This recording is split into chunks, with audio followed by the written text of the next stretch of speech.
Part 2, 1960s Volkswagen Beetle in Tekong. Reached location, ambush sprung, threw in some surprises to the trainees and we left to return back to the patrol base. This time I gave guidance to a faster way of getting back. Damn, I was hungry. Arrived back and gave the men my critique of the mission and its positives and negatives. That was the last section mission, and after a platoon dawn attack tomorrow morning we will be back in camp, and finally I can catch up with my then girlfriend during nights off.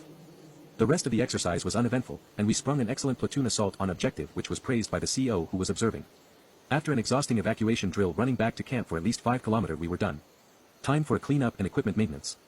I had forgotten all about the license plate. That night, after cleaning up and accounting for equipment, I finally crashed in my bed at about 0100 hours. As the next day was Saturday, I was feeling pumped as I can finally book out.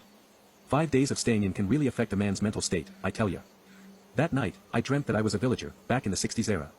It was like I was living in a man's life and encountering daily life as a villager in those days. But somehow it doesn't feel right, and it was as if the village was like a place I can't leave. I was served drinks and lunch, and I remembered an elder talking about some marriage with a lady. Pretty, I must add. After such a vivid dream, I awoke feeling puzzled. The dreams continued for a few days, even at home, ending with a Malay village elder asking whether I agree to marry the daughter and stay in the village. Being a modern dude and not knowledgeable about this stuff, the next book out I turned to an old friend of mine from school. His dad was very learned in the spiritual world, and I asked his opinion of the dreams. He invited me back to his house and to speak with his dad. So I obliged, and after a round of coffee and mindless banter, the dad told me of his opinion.